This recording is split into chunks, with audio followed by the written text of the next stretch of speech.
والصلاة والسلام على رسول الله وعلى آله وصحبه ومن والاه أما بعد.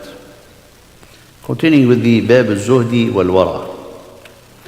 We already have mentioned the hadith al-Halal bayyin wal-Haram bayyin and went through its commentary and explanation. The second hadith from the chapter. The second hadith عن أبي هريرة رضي الله تعالى عنه قال قال رسول الله صلى الله عليه وسلم تعس عبد الدينار والدرهم والقطيفة. تعس عبد الدينار. Disgrace, misfortune, cursed is the one who's slave to the dinar, slave to the dollar. The dinar is the currency that they used to have, dinar. قال, the slave of the dirham, the dollar and the penny. Or the dirham, the dinar is the gold, and the dirham is the currency that is in silver. And قال والقطيفة, and someone slave to the cloak broidered with silk. If he's given anything, he will be satisfied. قال إن أعطي رضي. When someone gives them something, they're so pleased. وإن لم يعط لم يرضى. And if he's not given anything, he is displeased. So the Prophet ﷺ in the hadith, he is describing for us a type of people, of a type of person who's really deserve the curse from Allah subhanahu wa ta'ala. He deserve, to be misfortune, to be disgraced because of one's action. Allah subhanahu wa ta'ala created us to worship Him. Therefore, if someone worshipping the money, therefore, he's going to bring in the wrath of Allah subhanahu wa ta'ala upon them.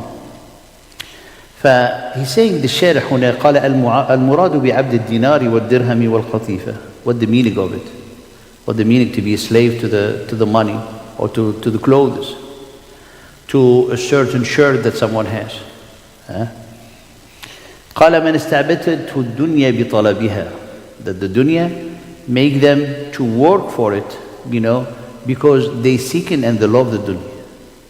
So all what they thinking about is the accumulation. And then it's like the person became like a servant. He's serving the dunya, he's serving worldly life, he's serving the accumulation. He forget about the purpose of life that the person, Allah subhanahu wa ta'ala created him for. قال لينالها وينغمس في شهواتها ومطالبها. All what this person is seeking to get, fulfill their desire or to get whatever they wishes from this worldly life. Therefore, they are satisfied with this worldly life. They become literally abdan lid-dinar. And you see, this hadith of the Prophet ﷺ explained to us that it's not the question of what you believe, it's a question of what you serve. Because I say, I believe in Allah subhanahu wa ta'ala. I believe in Allah. I believe in the oneness of Allah. I believe in the hereafter. I believe in the Prophet. I love the Prophet ﷺ. Now come to your action. What are you serving? Are you serving Allah, the way of Allah, following His messenger? Or you're serving your own whims? If you're serving your own whims by seeking the accumulation, then you become abd lid-dinar. Very simple. Abd lid-dinar. Therefore, someone will earn the disgrace from Allah subhanahu wa ta'ala. Abdan lid-dinari, abdan lid-dirhami, abdan lil-qatifa. And the very shocking here is saying, wa abdan lil-qatifa. It's like someone, how can be someone a servant to his clothes, to an attire that the person he has? Because one of the aspects of the ubudiyyah, of the servitude of Allah subhanahu wa ta'ala, is that you gain your satisfaction, you gain your joy, you gain your peace from this type of servitude. Someone, when he's serving Allah subhanahu wa ta'ala, worshipping Allah, then their emotion is kind of determined or become conditioned with the serving of Allah subhanahu wa ta'ala, with the worship of Allah. The closer they are to Allah, the more happy.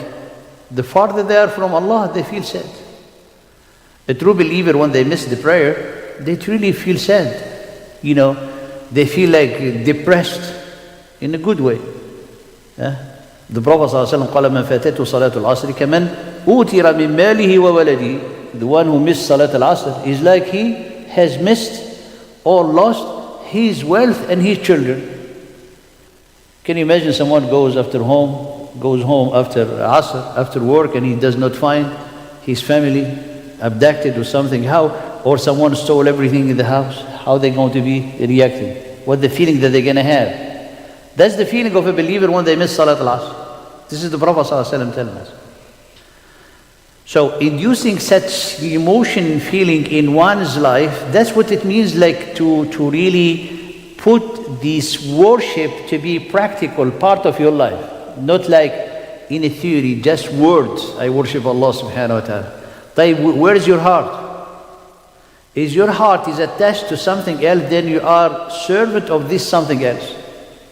That's why the believer, they have to check themselves. Look at the orientation of your heart. Look at your heart where it goes. When you come in, the adhan calls when it is Jumu'ah. I mean, subhanAllah, the Jumu'ah, as we have the etiquette and the sunnah of the Jumu'ah, from the beginning of the Jumu'ah, from the night of the Jumu'ah, how do you think about the Jumu'ah? How do you think about Jumu'ah?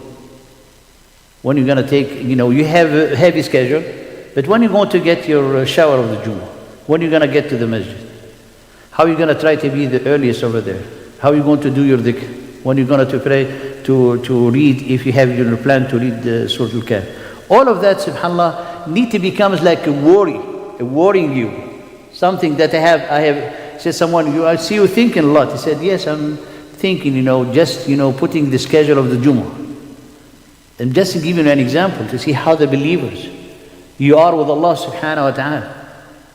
Now, when you get your satisfaction from money, so you feel like when you see, subhanAllah, when you have money, you feel someone very satisfied. And the satisfaction, it happened because it's a natural in the human being to be happy with any money that they get. That's normal.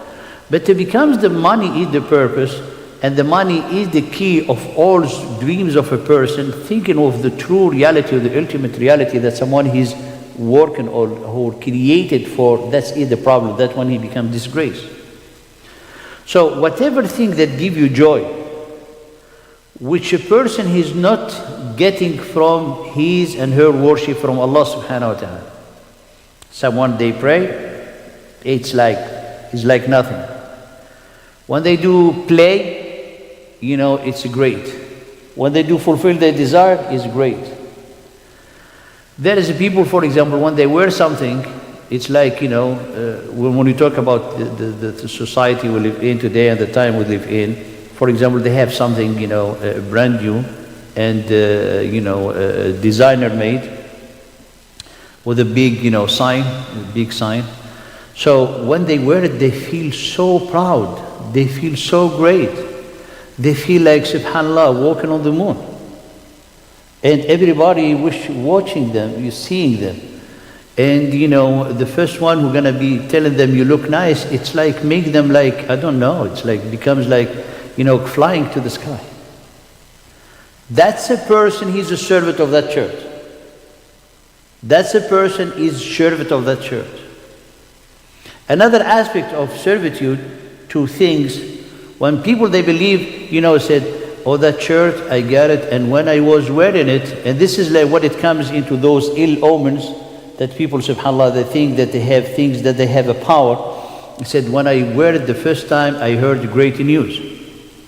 So now I'm going to the interview, I'm going to wear that shirt, because that shirt is going to have an impact. It has a power impact to have me get this job.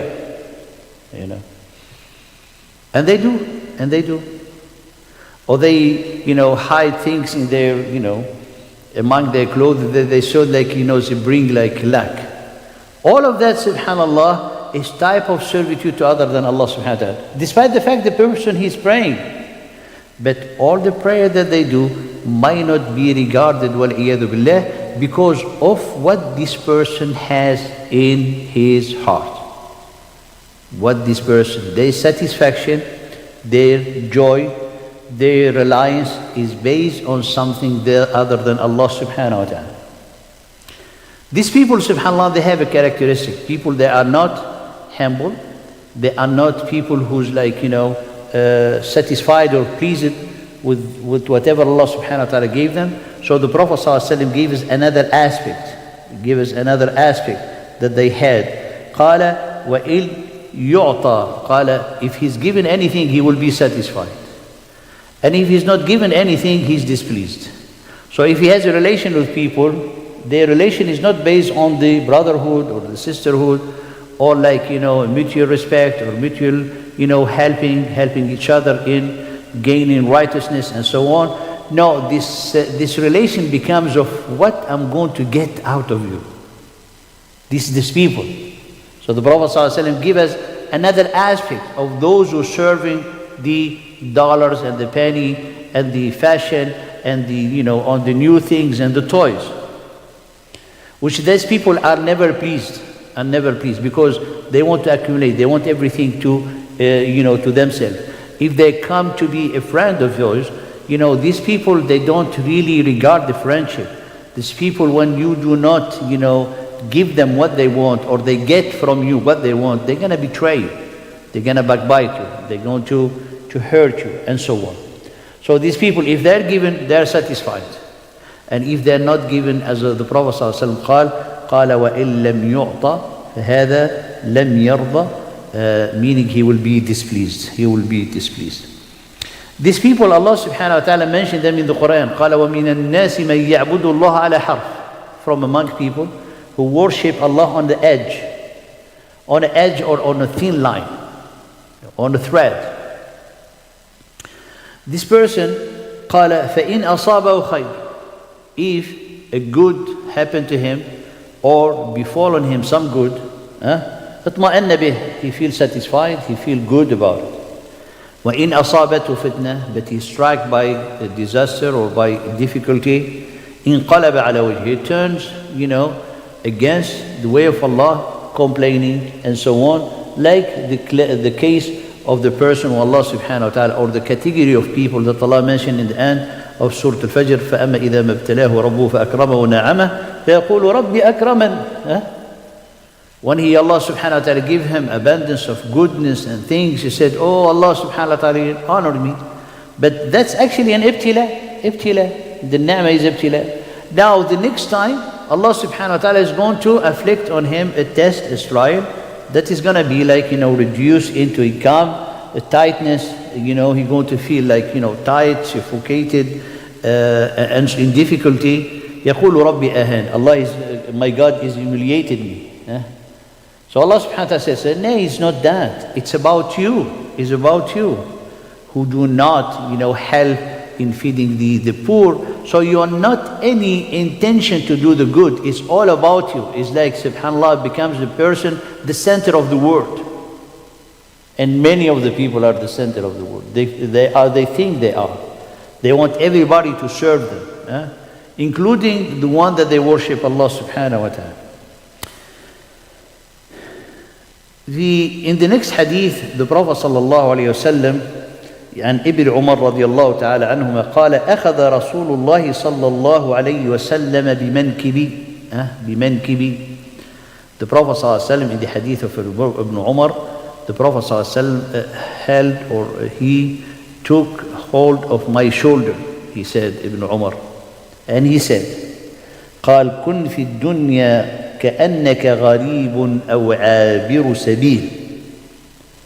Look, subhanAllah, the great advice of the Prophet ﷺ to Abdullah ibn Umar. Abdullah ibn Umar, he was young man, among the youth at that time. He's the brother of Hafsa, the wife of the Prophet ﷺ, al-Mu'mineen radiyallahu ta'ala anha, and he's the son of Umar ibn al-Khattab. He was very, very young. He was trying to go for the Prophet ﷺ to give him the permission to join Ghazwat Uhud. Look, the teaching of the Prophet ﷺ to these young, great people. قال أخذ, he held on my shoulder and he told me, be in this world as you were a stranger. قال كن في الدنيا كأنك غريب. A stranger in this life. As though you were a stranger. Or عابر سبيل, or a traveler, or someone who's passing by. Now reflect on this hadith. Kun fi dunya. So it is an instruction of the Prophet ﷺ to be like a gharib. So what are the aspects of the gharib? And actually the hadith, Ibn Umar, he had to try to, in a way, implement the wasiyah of the Prophet ﷺ. So he put it in another form. So he continued, which is every time you read this hadith, it comes the continuation of the hadith, but this is the saying of Ibn Umar radiallahu ta'ala anhuma. قال إذا أمسيت فلا تنتظر الصباح. إذا أمسيت, if you are in the evening in good health, or like when it comes to the evening, do not wait for the morning. قال إذا أمسيت فلا تنتظر الصباح. So when Allah subhanahu wa ta'ala give you a life to be still alive in the evening, do not plan that you're going to be alive certainly in the morning. وَإِذَا أَصْبَحْتَ فَلَا تَنْتَظِرِ الْمَسَى. And if you're alive, if Allah subhanahu wa ta'ala bestow upon you the gift of life in the morning, so do not expect to be alive till the evening.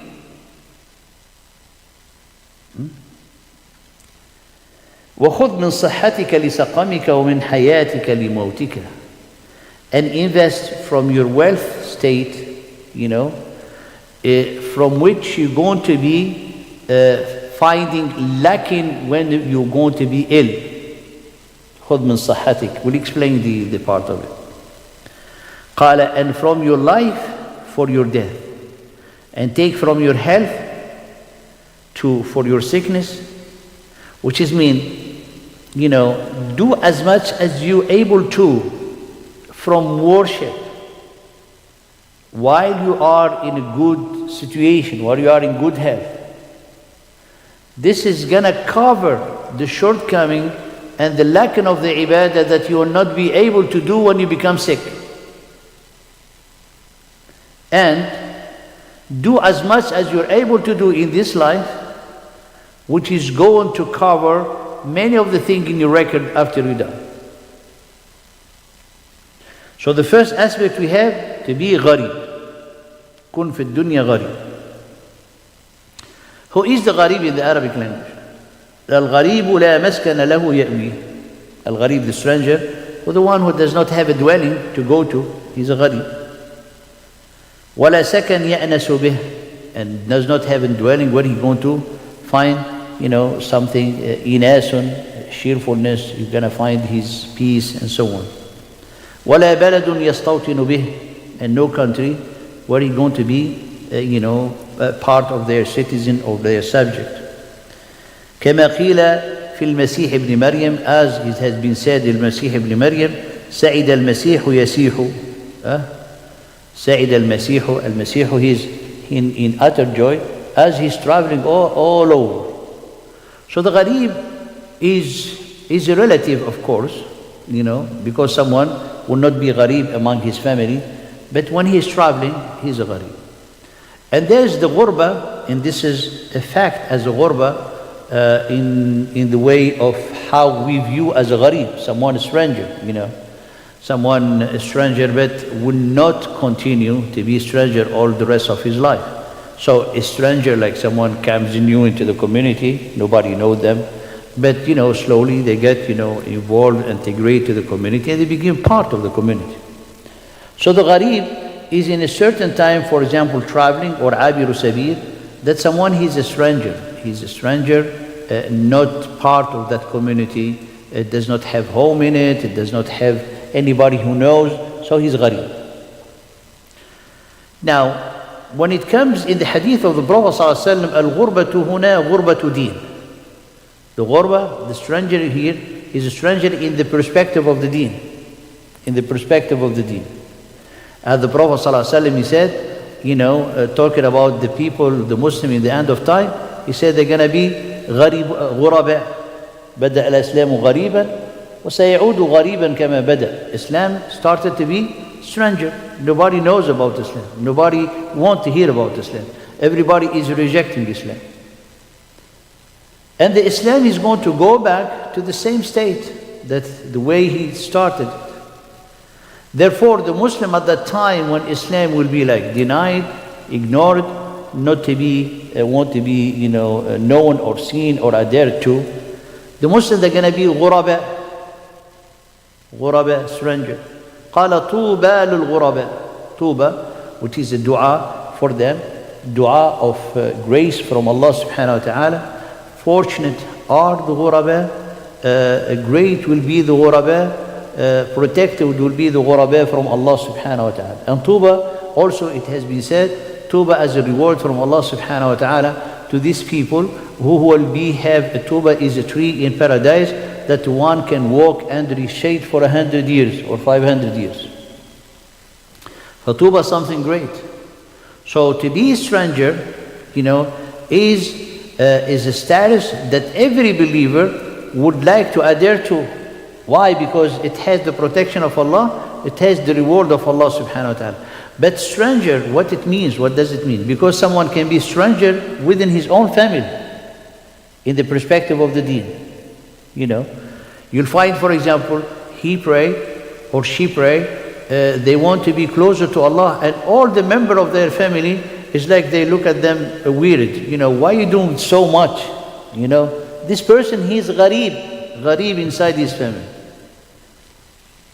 The other person you find gharib in his job. Nobody knows about the salah. Like that person, he entered in a room, a meeting room.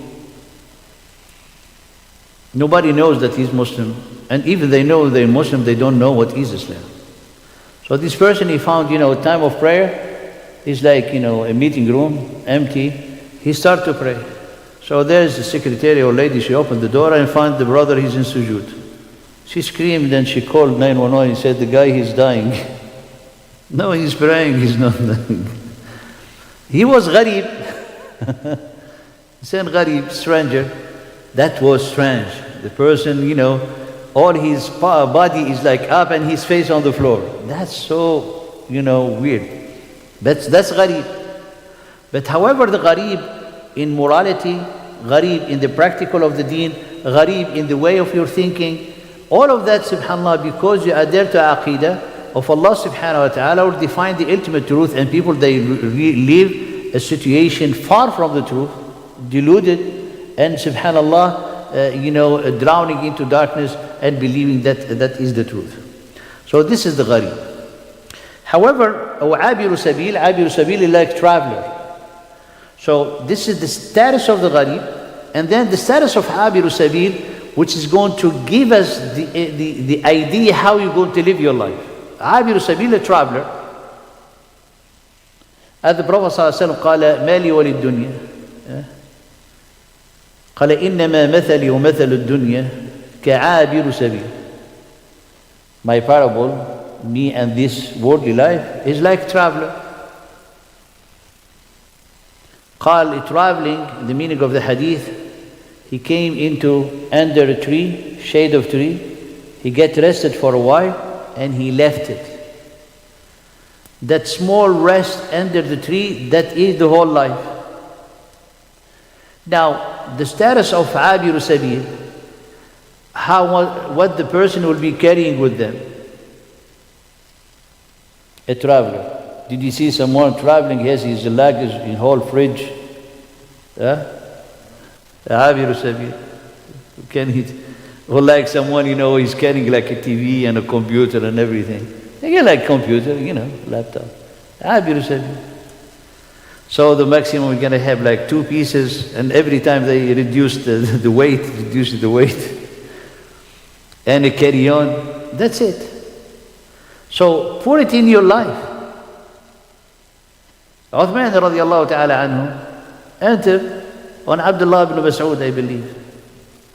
And he looked around in his room. He has just, a mazad for water, and a mattress, woven that straw, and the prayer rack, and some small things. So Uthman radiallahu ta'ala anhu, he said, what happened? None of what has been sending to you reaching you? Because he's one of the great Sahaba. So he has he has nafaqah or grant come to him from the government because of what he done in his position and everything. Everything that the dawla will receive من الفي from the spoils. قال للفقراء المهاجرين الذين أخرجوا من ديارهم يبتغون فضلا من الله ورضوانه. That's فقراء, them. He's one among them, مهاجرين. He said, no, ya Amir al-Mu'mineen. It's not that. I've been receiving everything you give me, but I'm giving it for the sake of Allah. He said, so then what happened? He said, have you not heard the hadith of the Prophet ﷺ, be like a stranger in this life? What a stranger or Abi Sabil he will be carrying with him? Except those things. So all what they have, I can put it, in a small bag and I go, Abir Sabil. So this is the practical way of understanding the hadith of the Prophet ﷺ, and we'll continue inshaAllah next time with this hadith bi'idhnillahi ta'ala. Beautiful hadith to give us a perspective of the meaning of the zuhd and the meaning how someone need to be truly closer to Allah subhanahu wa ta'ala in a very practical way, inshaAllah.